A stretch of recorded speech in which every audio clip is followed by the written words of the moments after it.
Hey, Bulldog fans! Welcome to Inside the Huddle, the podcast that brings you the heart and soul of Rolla Bulldogs high school sports.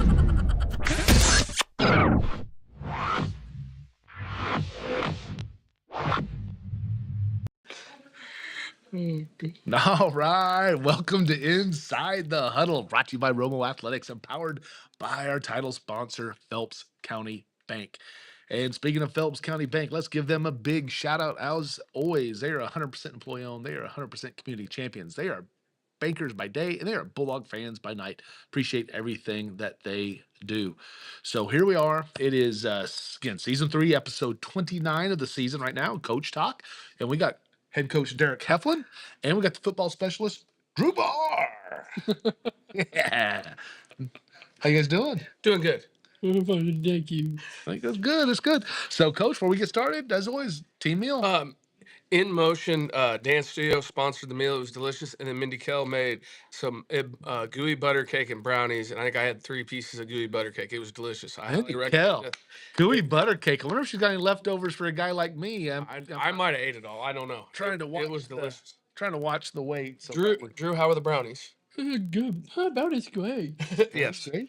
Drew had a couple brownies. I handled the gooey butter cake, so we took care of the dessert. Yes, me with Boston. I mean, me and Boston go to town each day. You lost a quarter pound yesterday, so you could treat yourself today. Yeah, you treat me like this. Dude, Good job, buddy. that might be my problem. I keep trading things off like that. Okay. So, Coach, oh my gosh, man. I don't know if I've been like looking forward to this or if I've been dreading it since last week. So, go down to Springfield, take on the Parkview Vikings, and we fall 18-16. And I listed up front in the kind of the intro about it being a frustrating loss, and I don't know Yeah. how else to describe it because I know it had to be frustrating, but it also was just it was a tough one. Yeah, no, For a lot of reasons. Yeah, we didn't execute the way we needed to offensively for parts of the game. The first half we really struggled. We had a lot of incomplete passes, and we couldn't get the running game going, and we were just kind of spinning our tires. And then we got in the second quarter we got the turnover bug started biting us. And that's something we've talked about all week is we've got to win the turnover battle because last week and really the St. Mary's game, it was the same deal. The turnover thing is something we can control, and we've got to manage that better. We can't, though. From the jump, the opening kickoff, they're trying to squib it to keep it away from CP, and it just hits a kid and bounces the wrong way right to them. And we start out losing a possession there, and then and we had 3 turnovers in the second quarter, and those things aren't part of winning football. And the second half we picked some things up, got some things going, had some momentum, did some really good things, and dug ourselves out of the hole we had put ourselves in. I think everybody that was there focuses on the way it ended. And the touchdown that got called back, it's a tough pill to swallow because I've watched it from a lot of different angles, and I am yet to figure out where it happened. But it is what it is. We put ourselves in that situation to let that dictate the game, and then the one that got called back after that one, on the film I can see why they threw the flag. Our kids said that they just fell down, but the way we fell and put our hands out, it looked like on film that I could see why a flag was thrown there, that put us down to score the second time. But or get down to the one. I think Jack was on the one. And we had chances in the first half. We were on the one and got a motion penalty and then throw an interception. Those are things we can't do to win games. And there were things that we can control that we didn't take care of, and that put us in the position to let other people that we can't control take care of things. And yeah, it was just frustrating for Mullins. And really our defense stepped up and played the way we thought it could play all year and did some really good things for large parts of the game, and played a lot of snaps. The third quarter, we drove down, and that was when we had the turnover or the interception there. I guess we had 2 in the second, 2 in the third, and then drive down, score again, score real quick after CP ran the kickback. And then the final drive scored a couple times, and then turned the ball over. And we just can't do that. And I think our kids knew that. This week we put an emphasis on it every day at practice. I told us we had to win the turnover battle, and there were no do overs for anything. We were going to do it and do it the way we needed to do it. And if we didn't, we were going to run at the end of practice. And every day we took pride in Nice. and creating more turnovers than we had turnovers. And Tuesday was a nasty, rainy, Oh, ugly day, and I think we had one bad snap was the only turnover we had either day. We were causing picks, causing interceptions, flying around. We're taking some steps, and we just got to make sure we get out of our own way. And that's kind of the story of this all year is, we've got some guys that have played a lot of games, but we've got a lot of guys that haven't. And, sometimes those inexperienced things, you try and force things or try and make things happen, and it just goes sideways. And, we got to focus on controlling what we control, doing what we can do, and not try to do too much and force things. yeah, you talk about the 5 turnovers, and we took none away from them. Yeah. So you lose a turnover battle in a big way. Yeah. So that's 5 extra possessions. We forced 6 punts. Our defense did a great Oh, job. yeah, they played lights out. Yeah, so you forced 6 punts, but we gave them 5 of them back. Yeah, And then yeah. that was 5 we didn't have, Yeah, right? So, yeah, so- I mean, I think it's kind of where you're looking at. Then you have we really gave it the one long drive. And the reason I only say the one long drive is the other drive that they scored on to take the lead was also there was a no call On the pass interference? pass interference Yeah. right in front of the back judge. I think we had good pressure. Somebody got pressure on the quarterback. Yeah. He threw it short. Jack turned, saw it, made the read, came back for it. Looked like he had an opportunity to go for it. The receiver decided he was going to go for it as well, but he's going to go through Jack to Yeah. get there. Yeah. And that's that's going to be a flag at any level. And that was kind of disappointing because it was a perfect angle for where I was up there filming. Yeah. You saw the back judge was right there, chose not to. I can almost understand it in those situations to not, but it's a crucial part of the game. Yeah. And then they were able to keep that drive. So instead of being back is 4th and whatever, Yeah. it was going to be now it was, just Yeah. something to shorten Yeah. where it would have been a big time penalty on that one. So that was another one. But besides that, they did a great job, offensively. Again, it's hard to put up yardage. We had 170 some yards, and it's tough to do when you got 6 less or 5 less Yeah, possessions. no, yeah, and that was they say, and part of that too is you look at the total stats. We had the bobbled punt thing. I think we lost. I think when Dave gave me the stats, we lost 25 yards on that. So Yeah. we did not play very well in the first half. Not have and I can sit here and list you all the excuses and the reasons why, but at the end of the day, when the rubber meets the road, we didn't execute the way we need to execute. And we've addressed that with the kids, and we just keep working and keep grinding, keep trying to come up with a good game plan to put us in a position to be successful. Yeah, 9 penalties or 3 penalties again. Look at that change. I don't think they had one in the second half. We had some crucial ones. Only punted one time, but Yeah. again, we had the turnovers. 9 to 15 on first downs, but again, limited possessions. Yeah. With the way it worked out. But again, held them to 289 yards. No, They didn't have their top running back, which was good, but they had a nice little they got a little stride there. A couple of their yeah, they had a good change of pace, and I had thought on film all year when we went through and watched the games and the games we could get that the kid that played tailback for him, I couldn't figure out why he wasn't.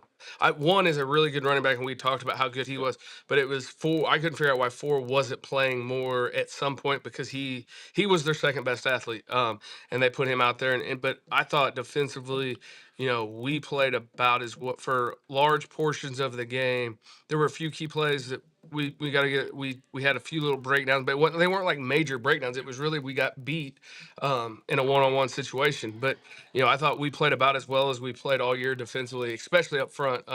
Easton and Cam Brown. Oh my gosh. You'll get to the big dog of the week, but Cam Brown, when I turned the film on, put on a clinic tape of how to play defensive end against a 6'8", 300-pound kid that's got all kinds of offers because of his size. And Cam, just by doing what he had been coached to do and playing good, disciplined, fundamental football, had a night. And getting Easton back was a big deal. And then Podrick and Cam Moore, Cam Moore had 18 tackles, and Podrick I think was around 13, and Cam Brown had 14.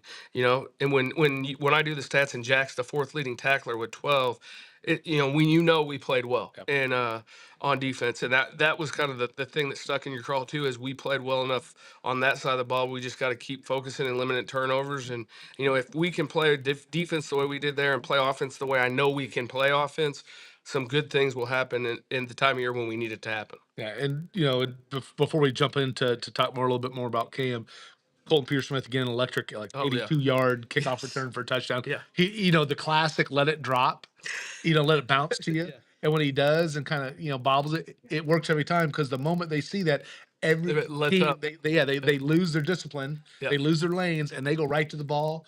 And he put that little wiggle on a couple of those kids and gave a Yeah. little shift to our side. And that was our hands team. We had Yeah. after they did it the second time, they kicked it and hit somebody, and it and it bounced our way. And after that, we put the hands team out, and our guys on the hands team let it go through. And there's not really, when we go hands team, it's we want to just get the ball back, and it got through. And like you said, he kind of bobbled it a hair, and that allowed them to kind of stop. And then CP just went and did CP. And when CP can go do CP in open space, good things happen. And man, he can fly, and he's fast. And I don't know what the record is, but I think this is his fifth one this year, because he got 4 kickoffs, 1 punt, and then last year he had 3. And his sophomore year, I know he had at least 1. He might have had 2, and he had 1 call back at Campton that was Freshman year. yeah. So man, he is dynamic. You bring that one up. He's a dynamic kid in the kick return, and he proved it one more time Friday night. Yeah, and you talk about that. So where we did have the offense to a couple of those big plays, those back-to-back, both with Jack on Yeah, those pass plays, where again just running it. Blaine put a great pass on there. The other one was that was the one that was called back for a touchdown. The other one that set us up was kind of like a little, I think, a flare out there. Yeah, it's just a little now screen. Yeah, Yeah. we have off of it's really our version of RPO. We call a run play and then put a tag of the now on it, and it's just a pre-snap read, and Blaine read it, threw it, put it in a great spot, and Jack went and made a great play. Yeah. It was just a great time. Now let's get back to Cam, because you call that. So I remember Cameron Moore calling his name a lot. Yeah. And what I was surprised on, and we'll just jump right into that Price Chopper Big Dog of the Week. Again, appreciate Price Chopper, Brian Clark out there doing this. It was Cam Brown, as you said, 14 tackles, 2 tackles for losses, and 2 sacks. I was surprised. Now, again, in hindsight, watching that live, I thought there was going to be more, but I also thought those were sacks, but those were ball carries he's getting in the backfield. And the best one was the second half, and it was the drive that it was so. It was the fourth down. Fourth down, and that was something. And he came off the field and he said, "Film study," and I said, "Yeah, you're right. We had all week, we had practiced, and when they were, based off of the film breakdown we had, there were certain formations where there were 1 or 2 run plays, and we had kind of stressed it. And when they got in that formation, they had run 2 plays, outside zone to the strength and a reverse off of the outside zone to the weak side. And when the ball went away, he knew what was coming back and made a huge TFL tackle for loss to get us off field, and then we go down and score and take the lead. Yeah. And he was in the right spot. Like, and the thing about it is, it was just him being fundamentally and technically sound, and he put on a clinic, and it was so impressive the next morning watching it to see just how good he was at doing what he was supposed to do and playing with his hands and playing at the line of scrimmage. And it turned, the things that we've been harping with kids on for 3 years now about, if you will just do this on the defensive line, you will have nights. And he went and had a night, and it's awesome to see a kid, and he's really done it all year. He's been, Easton, we kind of move around and do some different things with, but he's been our best and most consistent defensive lineman all year. And I'm just really proud of him. He's come a long way from when he was a sophomore, butt blocking people at tight end, to now. I mean, he is a big dog out there doing some things, and it's really impressive and really fun to be around and coach. Well, you kind of said that, right? Because he's pretty much been a tight end. Yeah. He hasn't really played much defense. Kind of the same thing with Easton. Easton, really this year is the year that he's really kind of been primarily, he also was quarterback there for a long time before he got hurt. But, the amount of time he spent on defense has been a lot different. Yeah. Same thing with Cam. And they've both just kind of blossomed in that role of what you've asked of them. And kind of fits their mindset. And again, Cam's still a weapon out there as a tight end. Yes. But I mean, he's done some nice things. Yes. Yeah, no, I can't say enough good things about him. His motor, everything he does, it's been good to watch him go out and have the senior he's had because defensively he's been really good and offensively he blocks really well and he's open in the pass game. We're try to get him involved in as much as we can, and but he's selfless and it's about the team and doing what we need to do to be successful. That's great. So let's take a look at as we kind of move into the district preview. So tomorrow night, 7 o'clock here at Lions Memorial Field, we're going to have the Washington Blue Jays, a team you're very familiar with. Yeah. It's where you came from. And how many years were you there coaching? 7. 7 years. And so they're coming to town. We ended up maintaining the 4 seed. Yeah. I think Washington's 3-6. Yeah. 3-6 on the season. And it's kind of tough to get a read on them, right? Because they're playing in a district, the conference out of the St. Louis area. So you got a lot of the Zumwalts and stuff like that they play with, which I think are more passing oriented teams. Yeah, no, it's more of a spread attack, spread you out than kind of what we've seen. I mean, there's a lot of athletes. Yeah. I know that for sure. And there's a lot of stuff where it's more rely on athleticism. When I first got up there, that was kind of the thing that took me a minute to realize because from being down here, it was people had systems, people had things that they did, and you got up there and it was, there's some teams that do have that. I'm not saying they don't, but you just watch it and there's a lot of, hey, let's get this guy the ball because he's really good type of thing. And it took a minute to get used to that, but the way they play is it's very similar to what we did when I was there. They've put some twists and stuff on it, and they might actually throw it about. I mean, they're 93% run, I believe, when we broke it down. But I mean, it fits who they are. It fit who we were when I was there.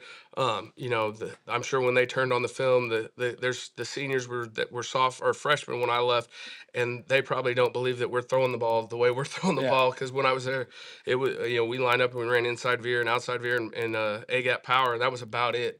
And there was one year the Post Dispatch called me and asked me if we had really only thrown the ball 17 times, and I said yes, that we did. That was in the year that year our quarterback would check run or passes at the line 2 runs because he felt more confident running the option than he did throwing the ball, and it's just who we were. And you can kind of see those traits still in when they play now.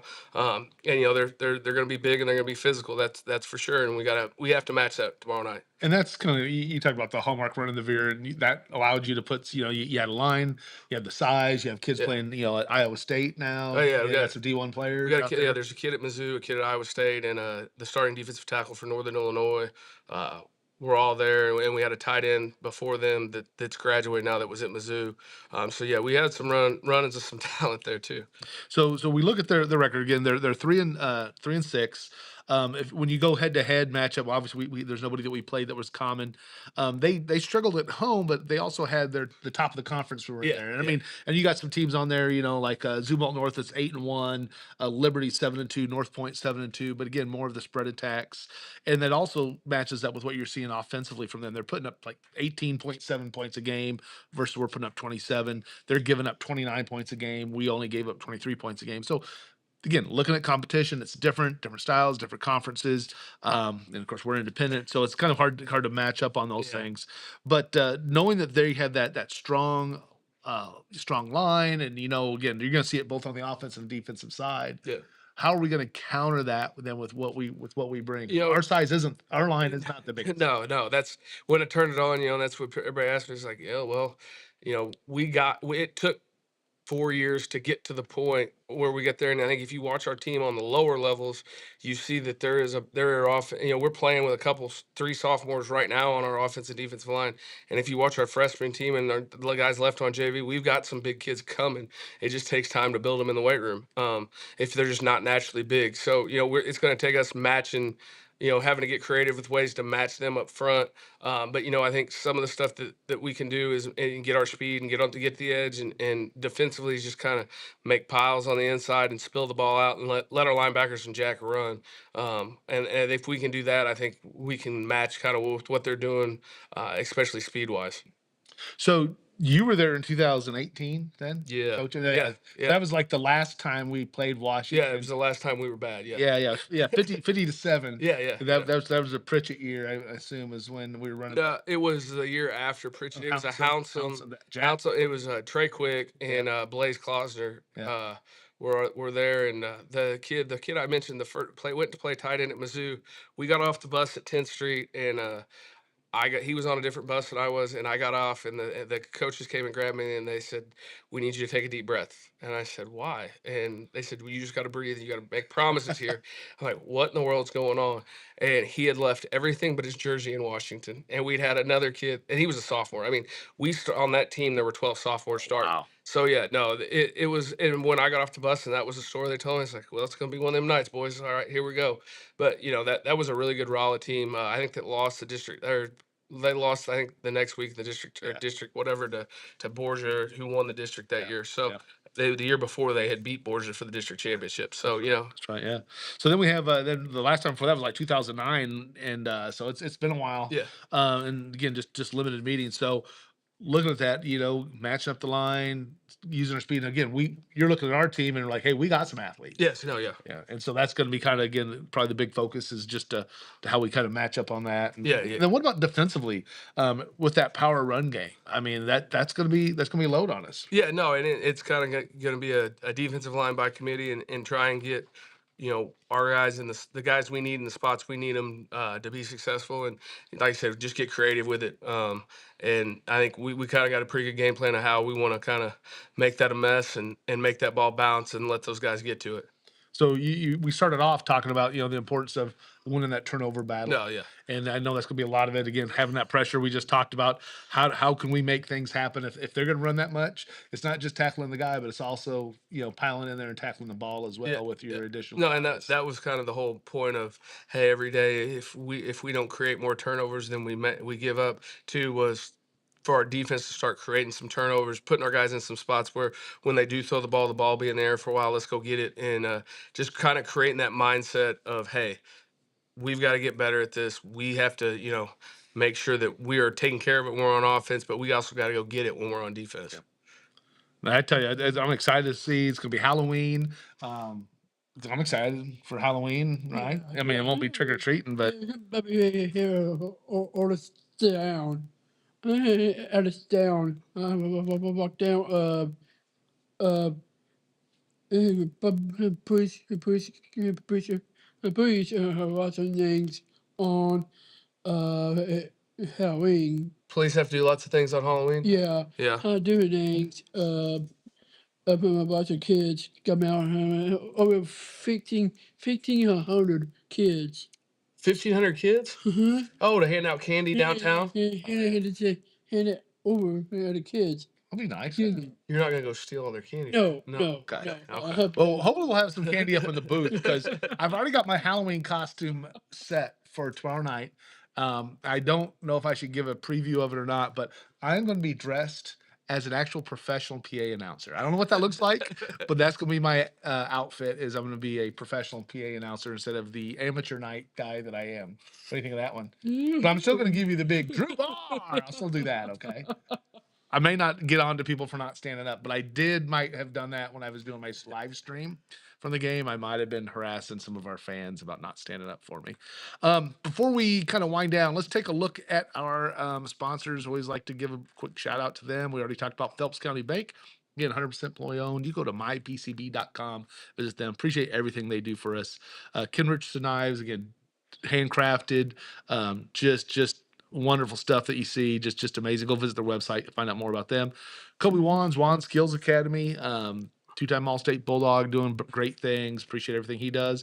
Jackie Morozowitz in there, saw her just a little while ago, actually did a over at St. James for Johnny Perkins, which was a former Bulldog, did a little for his senior signing in St. James, where he's going to run cross country and track at Evangel, and Jackie Morozowitz's balloons and stuff over there. So appreciate everything she does.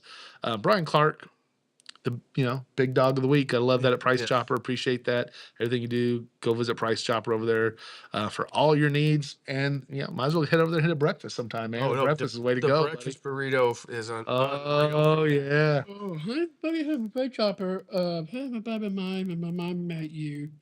Told me. I haven't been to get that for a second. I haven't Asher Becker had told me my church had and the neighbors. I'm a Baba for free. You get there at 20 feet old. I'm a goob. I'm gonna get that second place for Fred Chopper. Price Choppers, yeah, it's good. The kitchen's really good. Yeah, good. All the deli Yes. stuff in there Yeah. too. Yeah, I tell you, it's good stuff. And then season ticket 104.9. We talk on Tuesdays from 5 to 6. And if you can't tune in live, you can find it on the website or on podcast. So you see JP Maxwell on there, give him a shout out. So, Coach, let's just summarize. We talked about a lot of things. Keys to victory tomorrow night, trick or treat. What are we going to get done? No, the biggest thing is like we've talked about it kind of ad nauseum because we've talked about it all that much this week. Man, we got to win the turnover battle and figure out ways to minimize what they can do up front compared to what we can do, and just utilize our guys on the edge. But it comes down to turnovers. Who's going to win the turnover battle is going to win the game. I like it. I like it. So, final question, which I don't think we've asked this before, because even though we've been around Halloween every time, this is the first time we've had the game on Halloween for a while. Favorite Halloween costume of all time that you've had? See, I was until I quit dressing up pretty early, but I was always a cowboy or a football player, and then Yeah. what Now he's dressed up as a head now coach. I'm dressed up as a head coach. What are you laughing at me? All right. And then really the only other time after that I dressed up was my senior year of college. We went to the Mall of America. We would always play the Friday. This time of year, our conference champion. Whether you were in the conference championship or not, everybody got to play in the Metrodome.